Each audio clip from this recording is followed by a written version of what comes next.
buscando adoradores en espíritu y verdad. En espíritu y verdad. Ando buscando. Algo que yo he visto en la vida de muchas personas, en este caminar, en este desafío de la vida, porque créame que venir a los pies del Señor y aceptarlo como nuestro juez, como nuestro Salvador, es todo un desafío, es todo un reto, como se llama la comunidad. Y se me vino esta frase: ¿quién dijo que esto no era una fiesta? Y ahora vamos a ver cómo empezó todo. La vida de los hebreos en Egipto evolucionó de una acogida pacífica, de algo tranquilo, a una severa esclavitud. Primero, los asentamientos iniciales llegaron como una pequeña familia de pastores, buscando refugio durante el gobierno de José, estableciéndose principalmente en la región del delta del Nilo. Auge y esclavitud. Con el tiempo, el pueblo hebreo creció, lo que provocó un temor increíble en los reyes y en el rey que se estaba levantando. Fueron esclavizados precisamente por ese temor de los egipcios y obligados a trabajar en la construcción de ciudades y canteras y agricultura, sufriendo una severa servidumbre. Malos tratos por parte de los capataces. La condición laboral de los hebreos eran construcciones monumentales. Esa era la condición del pueblo hebreo. Construcciones enormes. Lo que al rey o el faraón le placía, eso lo hacían. Y entre más grandes eran las construcciones, más trabajo era para el pueblo. Bajo un sol implacable, recibiendo castigo físico, las condiciones de trabajo eran forzosas, donde se les exigía alta producción, la fabricación de los ladrillos para construir esa meta. Y luego, forzosamente, ir a buscar también el material. Estoy resumiendo prácticamente la historia del pueblo hebreo en Egipto. La opresión religiosa y social. Faraón ordenó la muerte de los varones recién nacidos para controlar su crecimiento poblacional. Pero cuenta la historia que entre más opresión tenía el pueblo hebreo, dice que ellos se multiplicaban más. Primer patrón de comportamiento. La esperanza. ¿Había acaso esperanza en el pueblo hebreo? A pesar del sufrimiento que ellos estaban pasando día y noche, ellos aguardaban silenciosamente la liberación. Tal vez no era de la forma correcta, porque muchos se quejaban de su condición. Muchos se quejaban del esfuerzo, del trabajo a los que eran llevados ellos durante horas y horas. Ahora, ¿qué ocurrió en el desierto? La vida de los hebreos en el desierto, tras salir de Egipto, fue una peregrinación de 40 largos años, caracterizado por la dependencia divina, la escasez extrema, desafíos físicos como el hambre, la sed, el peligro en cuanto a los animales que estaban en ese lugar. Y la organización en clanes bajo el liderazgo de Moisés y Aarón. ¿Sobrevivieron? Sí, sobrevivieron.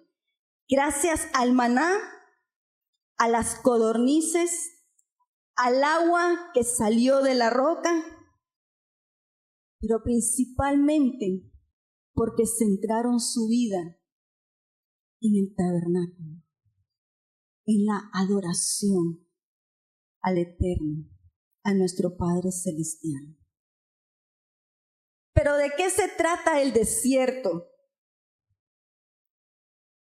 Y es una de las cosas que anteriormente yo les estaba contando que he visto en este caminar de la vida con el Señor, de la mano con el Señor. Porque hemos enredado lo que significa desierto. Porque hemos confundido lo que significa el desierto. Ahorita mismo, usted puede sentir en su corazón y puede estar pensando, ¿de qué? ¿Qué quiere decir Bianca? ¿O qué nos va a contar? Y ahorita mismo usted hasta se puede poner nervioso, porque cuando nosotros nos dicen desierto, ¿cuál es el vínculo que nosotros hacemos? ¿A qué lo asimilamos? Escasez, estrechez, aflicción, donde no hay nada, donde el peligro acecha las 24 horas del día, donde no hay agua, donde no hay nada que comer, donde el intenso sol nos va a consumir, donde la muerte es segura. Eso es lo primero que se le viene o que se nos viene cuando nos dicen o cuando nos hablan del desierto. Pero ¿quién dijo que eso era el desierto? Y para eso es muy importante tener la perspectiva antigua de lo que significa desierto. Desierto en hebreo significa midbar, zona árida. En algunas definiciones, terreno incultivado. Pero en la definición del Padre es un lugar para pastar. Un lugar donde el pastor lleva a sus ovejas. Un lugar donde se habla. Y lo interesante que esta palabra midbar comparte la raíz con una palabra en hebreo que se llama dabar. Y dabar, que significa lo importante, lo esencial en tu vida, lo que tiene que marcar un antes y un después en tu vida, lo que tiene que llamar la atención de tus pensamientos, el dabar, lo importante. Entonces, podemos concluir que en la antigüedad, hablando del pueblo hebreo, se trataba de ir a un lugar. Pero en la actualidad, se trata de ir a un estado de conciencia. Dice la palabra Jeremías 29:11. Porque solo yo sé los pensamientos que tengo acá por cada uno de ustedes. Para cada uno de ustedes. Mire qué preciso y conciso es el Señor. Él no dice, tengo lo mismo para vos, para vos. Somos seres distintos, con esencias distintas.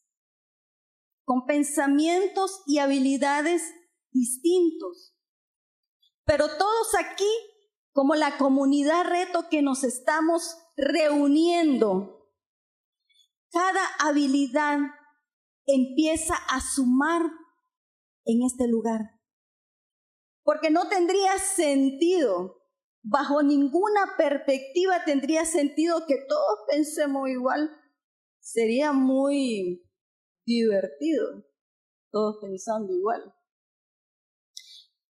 Como sería el pensamiento utópico de muchos pastores. Todos piensan igual. Pero no, ahí, amado pastor, si en algún momento nos ve, ahí es donde está nuestro desafío. Poder convivir con vidas diferentes, con pensamientos diferentes, pero con una sola visión, teniendo algo en común, y es el amor y la concentración que nosotros debemos tener, nuestra atención en nuestro Padre Celestial. ¿Por medio de quién? Por medio del Mesías, que Él ya hizo todas las cosas, más abundantemente de lo que nosotros podemos pensar o imaginar.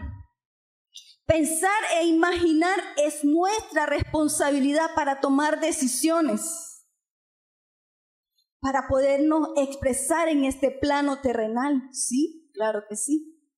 Pero la palabra dice que nosotros debemos de tener, ¿qué? La mente de Cristo. Por eso hace rato estábamos diciendo, quiero conocer a Jesús. ¿Usted sabe lo que implica eso? No solo conocerlo, como decir, conozco estas hojas. No. Es hacer la experiencia de pensar como Él, desarrollar el carácter que tuvo y tendrá el Mesías en nuestras vidas. Porque por eso Jesús dijo, yo soy el camino, sigan mis pasos, sigan lo mismo que yo les mostré con mi ejemplo, no solo con mis dichos, sino con mi ejemplo. ¿Por qué aprendieron de una forma tan fuerte, diría yo, los discípulos? Porque ellos veían y escuchaban. Desarrollaron perfectamente la audición y la parte visual. ¿Por qué entonces hemos llamado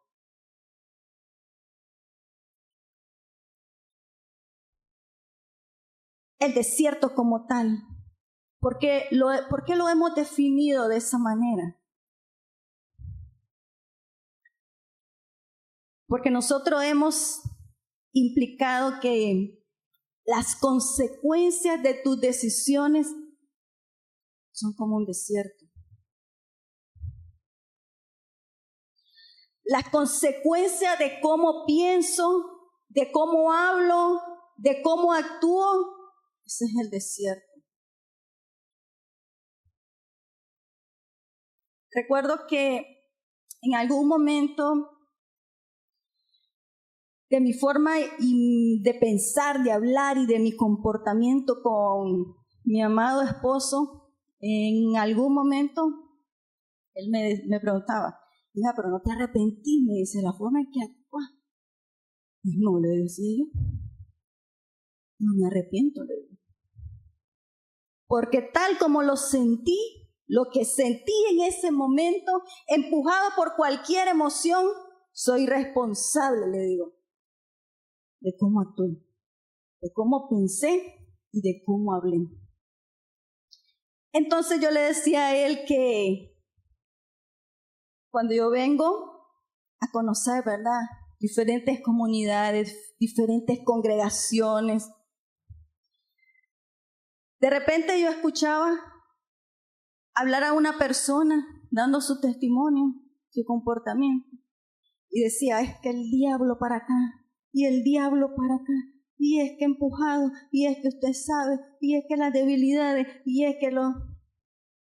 Entonces, yo le decía a Salvador, no sé, le digo, si yo estaré mal, pero qué fácil es cuando tenemos a alguien a quien montarle nuestra responsabilidad. Facilito. Y de verdad, mis amados. Y aún hoy, 1 de marzo, me parece increíble ese comportamiento. Entonces yo le decía a Salvador, dentro de muchas debilidades que tengo, dentro de muchos defectos que tengo, creeré, le digo, que en esto sí soy ducha, en hacerme responsable de mis cosas. Hasta el sol de hoy, 1 de marzo, desde hace 22 años que llevo en este entrenamiento, en muchas congregaciones, mi amado, de mi boca nunca, pero nunca ha salido, si ha acontecido algo, nunca he dicho yo, ay, es que el enemigo, fíjense que no. Nunca lo he dicho. Porque tomo mi responsabilidad. ¿Y saben por qué he tenido esa capacidad, ese patrón de comportamiento? Porque aceptando mi comportamiento, mi forma de pensar, mi forma de hablar, ha sido una herramienta que he ocupado para poder transformar mi vida. Y es lo que quiere el Señor. Como les digo, es muy fácil para el cristiano, para el evangélico, para el justo entre las naciones, como usted quiera definirse. Es muy fácil cargarle a aquel personaje toda mi responsabilidad. Ahora, quiero decir que no estamos muchas veces bajo esa influencia, ¿sí? Claro que sí. Solo que, y no me voy a cansar de decir esto, y siempre se lo voy a recordar las veces que esté aquí, Él solo le pone más fuerza hacia donde usted ponga su atención. Pero Él no decide por usted.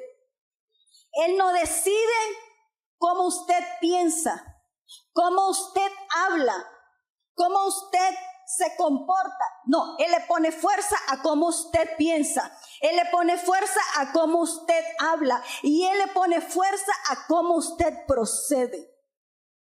Como decimos Salvador y yo, Él solo le pone salsa a los tacos para que usted se enchile más. Nada más. Pero el enemigo no tiene ninguna fuerza tiene. Ningún gobierno tiene sobre usted, porque ¿sabe qué?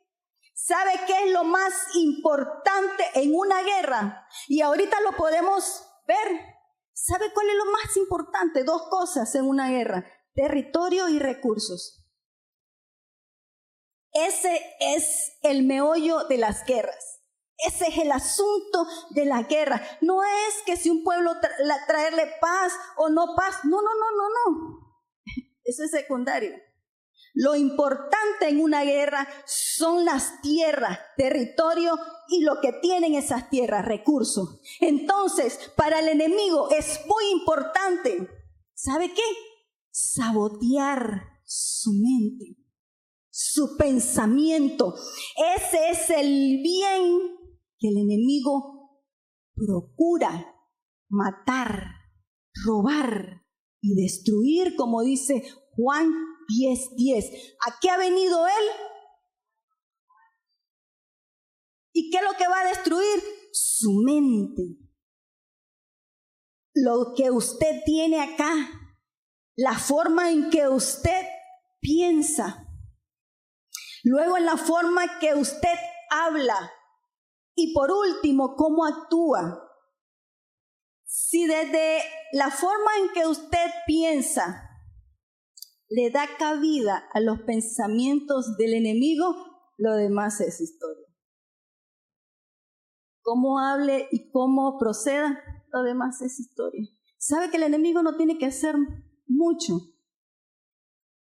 para destruirlo a usted y a mí? No tiene que hacer mucho. Solo mandarle unos dardos. Pensamientos de derrota. Y ya vamos a ver la lista. Vamos para allá. ¿Y por qué tenemos que ir ahí? ¿Por qué? ¿Es obligatorio? No, no es obligatorio. Pero si usted quiere ser transformado, si usted quiere ser procesado, si usted hasta el día de hoy se está preguntando, diciendo, ¿por qué me siento estancado? Como generalmente decimos, como que estuviera en un desierto. Mi amado, el desierto no fue hecho para que usted muriera. ¿Sabe cómo se lo puedo comprobar? ¿Por qué el maestro fue al desierto? Salió victorioso. Si fuese para eliminarnos, si fuese para destruirnos, si fuese para matarnos, entonces la cruz del Calvario no existiría. No hubiese ningún sacrificio. Estuviéramos en las mismas condiciones que cuando inició aquel relajo de aquellos dos personajes en el Edén. Estuviéramos bajo qué esclavitud todavía. Pero el maestro, a través del carácter, nos enseñó que el desierto es un lugar para ser purificados, para desintoxicarnos primeramente. ¿Y de qué? Del ruido. Tantas noticias de guerra, de hambre, terremoto, destrucción. Y dependiendo de donde esté su atención, así el algoritmo va a empezar a alimentar su mente.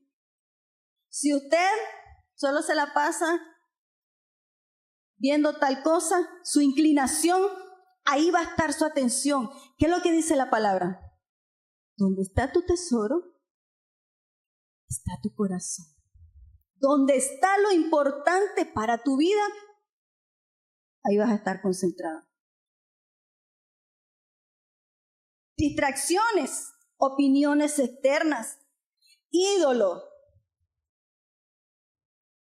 A muchas personas, cuando hablamos de ídolo, inmediatamente, imágenes talladas. Y ya podemos saber de quiénes podemos estar hablando. Pero fácil es ver el ídolo a esas personas tallado en madera o en yeso, como dice la palabra. Ellos entregarán cuentas de ese tipo de actitudes. Y eso se ve, sí, claramente. Claramente que sí. Pero hay muchos de nosotros que tenemos ídolos invisibles. Hay muchos de nosotros que tenemos cosas puestas en un altar, en un nicho, y no nos damos cuenta. Pero claro, es fácil señalar a aquel que físicamente está mal, pero nosotros no. Estamos muy bien. La autosuficiencia y la esclavitud. ¿Qué dice Éxodo 20, del 1 al 2? Quiero que me acompañen.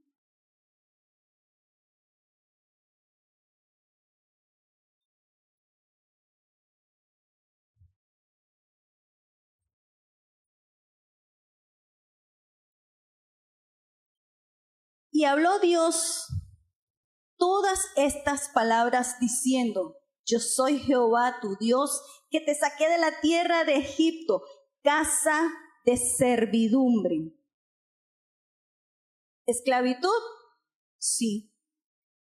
¿Qué significa esclavitud? La sumisión o el yugo de una persona hacia otra o un trabajo forzado. Pero no solo el yugo de una persona hacia otra. Lo más increíble es el yugo que nosotros mismos nos ponemos a nosotros mismos. Eso es más pesado todavía.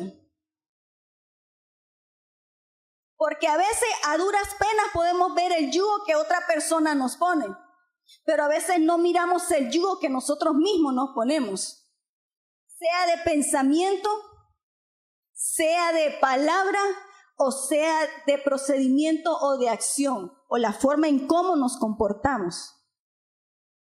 Y uno de esos yugos es la mentalidad de esclavo, que son creencias limitantes arraigadas culturalmente o generacionalmente. O sea, es increíble, escúcheme bien, es increíble que hasta el día de hoy usted arrastre límites, incapacidades que ni siquiera son de usted, creencias que ni siquiera son de usted. Usted lo ha secuestrado de sus padres. ¿Por medio de qué? Como hablamos primeramente, de lo que usted vio. Si usted vio en su padre un comportamiento de escasez, de miseria, de yo no puedo, ¿qué cree usted que le está enseñando a sus hijos? Usted no puede tener la autoridad de decirle a sus hijos, salí adelante, crece. No. Si usted en su comportamiento hace estas cosas, ¿con qué autoridad usted cree que le va a decir a sus hijos? ¿Por qué no salís de ahí?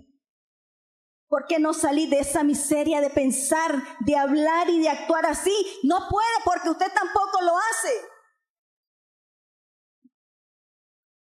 Y claro, como padre, es fácil decirle a un hijo, comportate así, habla así y pensá así, pero usted ¿por qué no lo hace? ¿Por qué? Y ahí donde está su tesoro, ahí está su atención.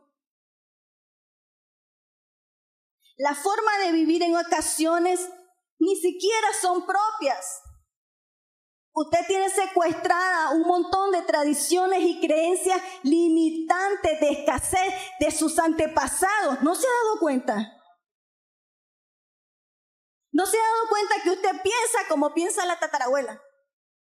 Que usted habla las mismas cosas que su abuelo y procede de la misma forma como sus padres. Yo recuerdo que en una ocasión mi papá con problemas de alcohol, y ya Salvador muchas veces ha contado nuestra historia, de que la última vez que él llegó con sustancia de todo tipo, golpeó a mi mamá, golpeó a mi hermana mayor, y entonces entre todos, y parecía una película de terror eso, y entre todos, pangán encima de mi papá, pangán. Ese día toditos nos desintoxicamos emocionalmente, dándole a mi papá duro. Yo digo, Señor, eso no es vida. Y por eso, mis amados, es importante que usted conozca, para que usted pueda romper cadenas de opresión, maldiciones que vienen hasta la 4ª generación. ¿Por qué? Porque pregúntese, ¿por qué actúo así a veces? Como decía mi hermano, yo no voy a ser como mi papá, que él tomaba, que él hacía esto. Y adivinen qué, resultó peor la criatura. ¿Sí? Por ese entorno intoxicado de lo que miraba. Y él que es varón, ahora si yo me comportaba como alguien que como que no tenía alma. Con Salvador, él me decía, no niña, no hagas eso, pero yo me le iba con una furia, miren, era como que estuviera viendo a mi papá. Por eso muchas veces tuvimos esos enfrentamientos, no solo de palabras, porque yo le decía cosas que literalmente lo llevaban al infierno y lo traían de vuelta. Lo mataba y lo desenterraba. Así era mi proceder y así era mi pensamiento. Como mujercita, imagínense. Pero como yo me sentía desprotegida, pero como yo me sentía abandonada, entonces yo venía y agarraba al santo varón y le daba 4 cosas. Batallas de batallas. Y aquí estoy hoy para decirle a cualquiera, sea varón o sea mujer, si usted se da la oportunidad de darle cabida al Señor en su corazón, de hacerle una morada en su vida, yo estoy plenamente segura que así como a esta loquita la transformó sus pensamientos primero, descurtió, si se puede decir la palabra, los echó en cloro mis pensamientos para que cambiara mi forma de hablar y cambiara también mi forma de proceder, de comportarme como con los demás.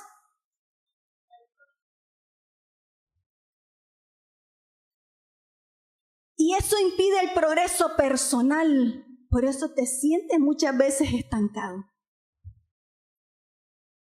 Y ya ni se diga la autovaloración. Y aquí comenzamos con 6 cosas que te tienen manipulado, que están saboteando tu progreso. El salir de ese estado de comodidad. El victimismo. Esta persona siempre será víctima de sus circunstancias, no asume responsabilidades. Yo le dije al Señor, bueno, esta instrucción, yo le decía, no sé a quién le estaba diciendo, creo que a César. Esta instrucción, le digo, pareciera para todo, es que lo hubiese simplificado así, para todos los ejemplos, Bianca. Así, lo hubiésemos simplificado. Marcos 7, 15, 16, 21 y 23.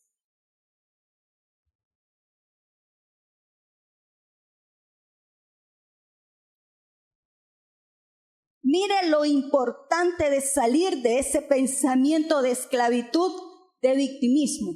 Nada hay fuera del hombre que entre en él que le pueda contaminar, pero lo que sale de él, eso es lo que contamina al hombre. Si alguno tiene oídos para oír, oiga, porque de dentro del corazón de los hombres salen los malos pensamientos, los adulterios, las fornicaciones, los homicidios, los hurtos, las avaricias, las maldades, el engaño, la lascivia, la envidia, la maledicencia, la soberbia, la insensatez.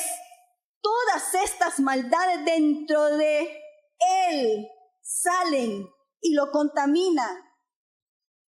Nada externo puede contaminarte, puede influenciarte, sí, pero no te puede contaminar. Lo que te contamina es todo lo que estás produciendo adentro. ¿Y dentro de qué? De tu corazón. Y acuérdese que corazón son pensamientos, es tu mente. Es todo lo que se está cuajando, como dice la abuela ahí, en tu mente. No es lo que está afuera.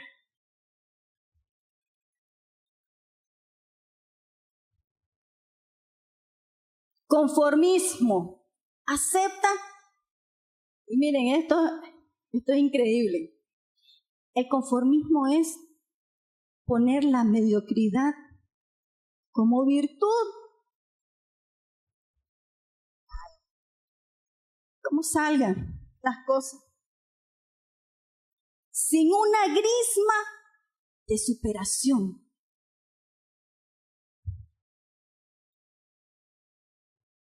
Si el Eterno sigue trabajando, sigue creando, sigue haciendo de lo suyo, ¿cómo cree que usted y yo vamos a decir hasta aquí llegamos? Esto es suficiente. Esto es suficiente. Ese es para la mente de alguien mediocre. Y nosotros no tenemos un Dios mediocre.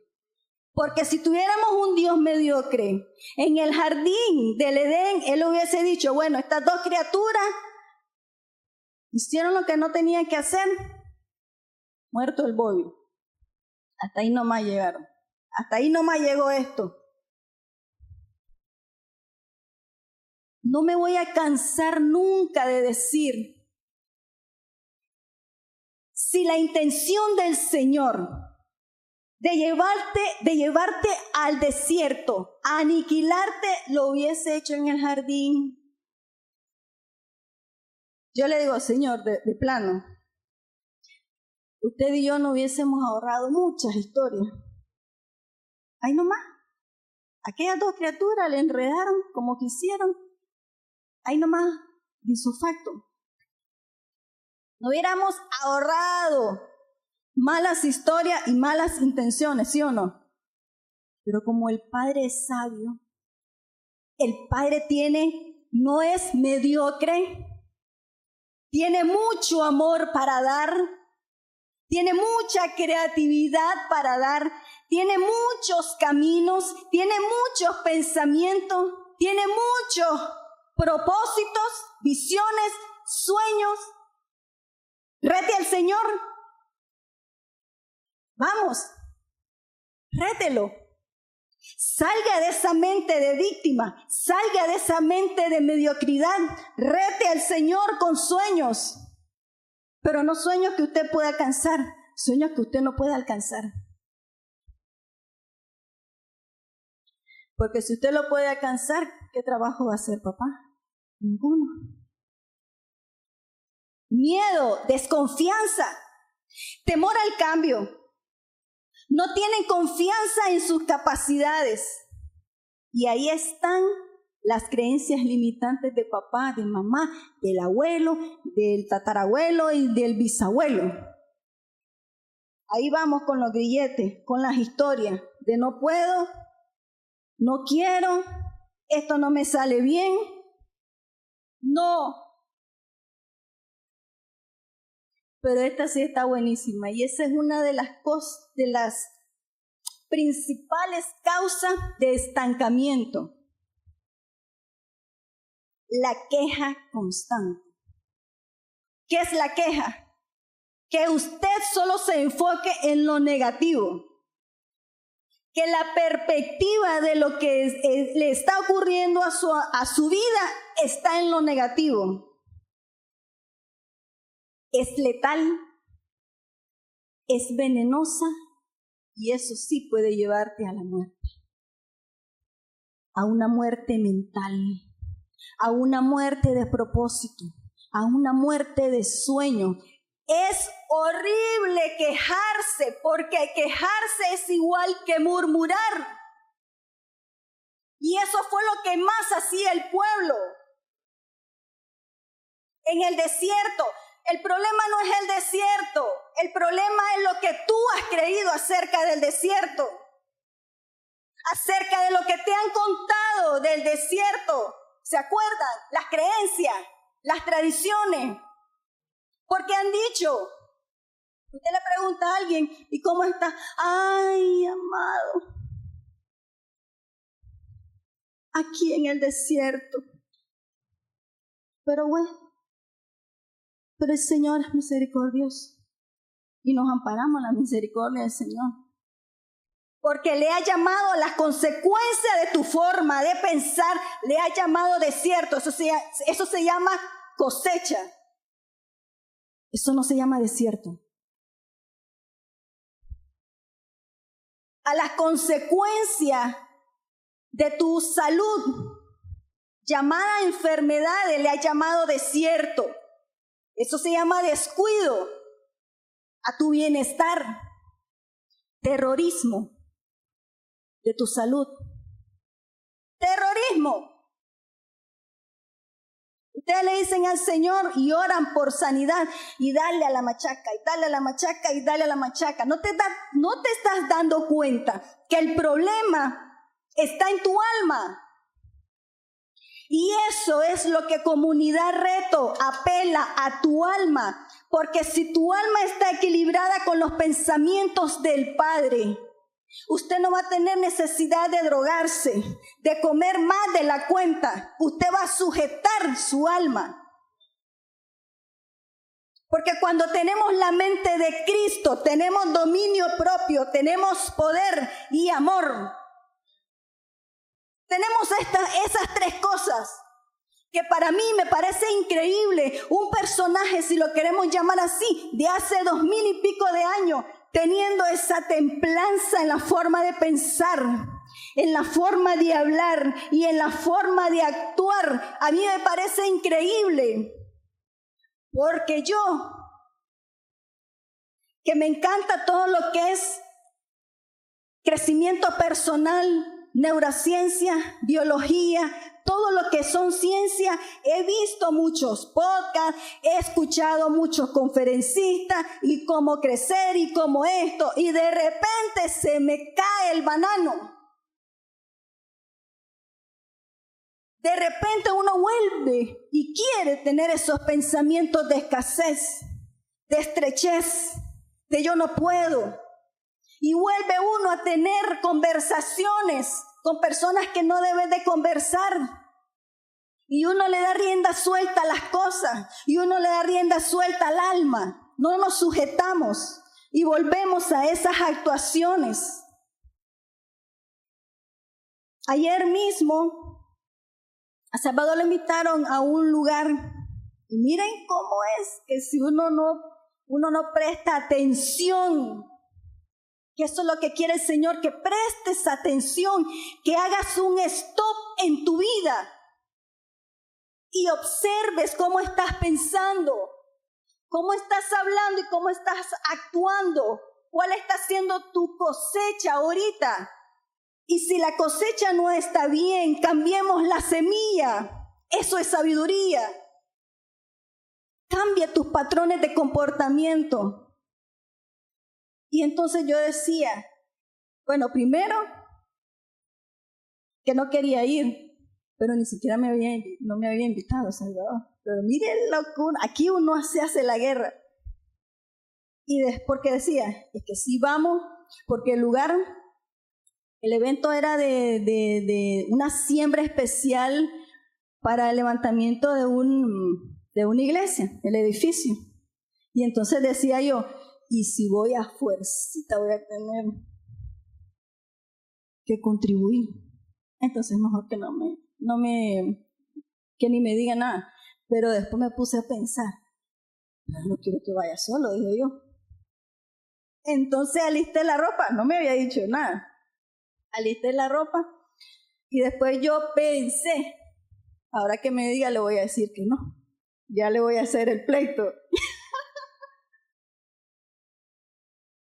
Miren qué ridículo que es uno, qué rapidito uno vuelve y se le cae el banano. Pero después cuando me dice, como 10 minutos antes que se fuera, antes que se terminara de alistar, me dicen, ¿cómo me vas a acompañar? Yo sentí, porque es que mire, uno tiene un conflicto interno horrible entre que quiero que me diga y quiero que no me diga. Ah, no, mamá, decidite. ¿Querés que te diga o querés que no te invite o no te invite? Decidite. Pero al final, amados, nos fuimos. Y allá el Señor ministró mi corazón, porque de repente se vienen esas cositas, porque en algo que he luchado es esa palabra, si la podemos definir, egoísmo. Traigo una gran cola y el por qué, pero conociendo el por qué, yo tengo que trabajar todo eso para quitar de mi vida ese egoísmo. Tengo que darme cuenta por qué actúo a veces con esos pensamientos de egoísmo. Y es que hay una historia. ¿Y cuál es la historia rápidamente? Porque a veces nos quedamos sin nada cuando estábamos en casa. Y entonces yo recuerdo que yo a veces como que guardaba cosas, comida, y a ver, mañana. Porque había cierta irresponsabilidad de papá en casa. Y por eso es importante conocer la historia, no para ponernos a llorar o a lamentarnos, no, es para hacer cambios realmente en nuestras vidas. La dependencia, necesidad de un amo o un líder para decidir, anulando la iniciativa propia de las personas. Y en esta semana Arely compartió algo acerca de que tus pastores no son tu ídolo. Y yo dije, así es. ¿Quién les ha dicho, mis amados colegas, que somos dueños de las ovejas?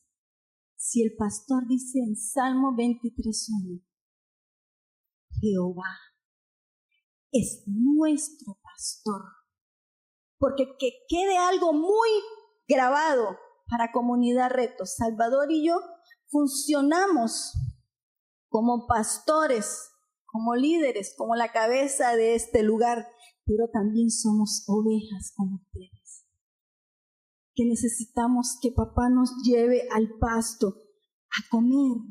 Y por eso el Señor es que nos invita cada vez, en cada tiempo, llevarnos al desierto. Quítate esa mentalidad de que el desierto nos lleva el Señor a matarnos. Entonces, ¿dónde está sustentado el Salmo 23:1? El Señor es mi pastor. ¿Todo me va a faltar?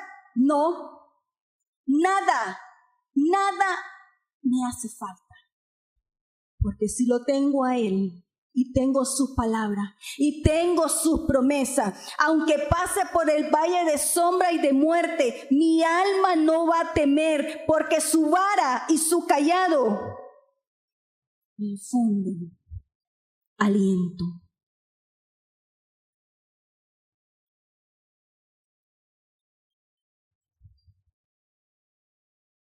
El desierto revela nuestra forma de pensar, de palabra y procedimiento. Aquí se revela nuestra incredulidad, nuestra idolatría y nuestra nostalgia por la esclavitud. ¿Le parece increíble? ¿Qué es lo que dijo el pueblo?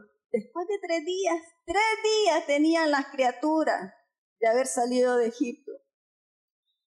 ¡Ay! Si nos ibas a matar, Señor, mejor era más fácil que muriéramos por tu mano. Ni siquiera por la mano de los capataces. Por tu mano era más fácil que muriéramos en Egipto. Porque en Egipto teníamos pan y carne. Y comíamos a la hora que se nos antojaba. Es una gran mentira. Porque si fuese así, ¿por qué estaban esclavos? No eran dueños de su tiempo. No eran dueños ni cómo pensaban, ni cómo hablaban, ni cómo actuaban. Eran, ¿qué? Servidores. Tenían ese yugo de opresión. ¿Que comían? No comían. Si el poquito tiempo que les quedaba después de que sucedieron muchas cosas con Moisés y Aarón, ¿qué es lo que decidió el faraón? Ponerle más, presionarlos más. Haciendo que buscaran también el material para construir. Cuando la incomodidad desaparece, la certeza se desmorona. Cuando llega la pérdida, la sequía, la espera, el diagnóstico, el abandono, la tristeza, el dolor, el fracaso financiero, las relaciones rotas, lo que realmente adoramos sale a luz en el desierto. Si adoras el control, como lo hacía Bianca, el desierto nos desespera, porque el tiempo se vuelve un maestro. Si adoramos el confort, el desierto nos frustra. Y no solo estoy hablando de comodidad, de sentarse o de acostarse o de tener comida. La comodidad de tu pensamiento. A veces tenemos una mente bien rígida. Somos incapaces de ver más allá, porque solo estamos viendo nuestra incapacidad y nuestras limitaciones. No estamos viendo lo que el Señor puede hacer en nosotros y a través de nosotros. Dejemos esa forma de vivir vieja, tan tradicional, rígida, venenosa y letal. Si adoramos a Dios realmente, el desierto nos purifica, nos redirecciona, porque para que usted vaya a la tierra prometida, y déjeme decirle que ahorita la tierra prometida no es un lugar, no es ir a un lugar, es ir dentro de ti, porque dentro de ti está el reino de los cielos. En ti están puestas todas las cosas que necesitas. Si hasta el día de hoy andabas buscando una respuesta afuera, no, la respuesta está dentro de ti, porque el Señor dice su palabra que ha venido a ser morada con el Mesías dentro de tu vida. Entonces, ¿por qué? ¿Y qué sigues buscando afuera si las respuestas están dentro de ti? Más abundantemente de lo que nosotros pensamos, imaginamos y soñamos, según el poder que opera ¿en qué? En ti, en ti, en ti y en mí. El desierto no crea fe, las prueba. Y usted me puede decir, Bianca, pero si es chiquita mi fe, pues eso, ponlo a trabajar, mamita. Lo que tengas de fe. No esperes a tener una fe grande. La fe grande se desarrolla solamente en los procesos y creyendo en el Señor. Vamos a tener fracaso, es parte de la vida, porque cuando usted tiene fracaso se convierten ¿en qué? En forma que usted no va a volver a proceder. No siga gastando su mente en adolecer por los errores. Tome los errores como lecciones y no vuelva a pensar así, no vuelva a hablar así y no vuelva a proceder de esa manera. Para eso son los errores, no para castigarte ni para avergonzarte, sino para que entres en un estado de conciencia, de observar tu vida, de decir voy a hacer un tiempo de Selah, y un tiempo de Selah es un tiempo de espera, y esperar no crea que usted está desgastando su vida ni desperdiciándola, está tomando fuerza y una nueva dirección, porque el desierto no es para matarte, es para probarte, es para purificarte y es para llevarte realmente a la tierra prometida. Por eso, ¿quién dijo que esto no era una fiesta? Porque el Señor le dijo a Moisés, dile a Faraón que suelte a mi pueblo para que me hagan fiesta. ¿Y saben qué fiesta es la que se iba a celebrar? La fiesta de Sucot, la fiesta de los tabernáculos, la fiesta de las cabañas. Y es una de las fiestas del Señor más alegres, más de gozo, porque ellos celebran la abundancia del Padre. Ellos celebran viendo como al invisible de todos los proyectos que ellos ponen en las manos del Señor. Si tienes un proyecto, si tienes una visión, si tienes algo más grande de lo que tú puedas alcanzar hoy, es el tiempo de ponérselo al Señor. Papá dijo, yo he venido a ser morada. Por eso la fiesta, por eso el tabernáculo en el desierto. ¿Por qué en el centro? Porque el Señor quiere ser ese eje donde va a girar tu vida, donde va a girar tu familia, tu generación. Tenemos que purificar esos patrones de esclavitud, porque saben, lo más difícil no fue haber sacado al pueblo de Egipto. Lo más difícil es sacar a Egipto de la mente del pueblo, de la estrechez.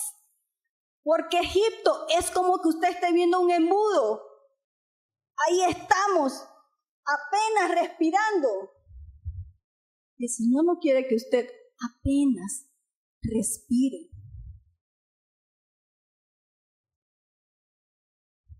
El desierto no destruye, revela. ¿Y qué revela? Nuestra dependencia. ¿Confiamos en Dios o en nuestros recursos? Y no es que los recursos sean malos, pero cuando usted está consciente de quién es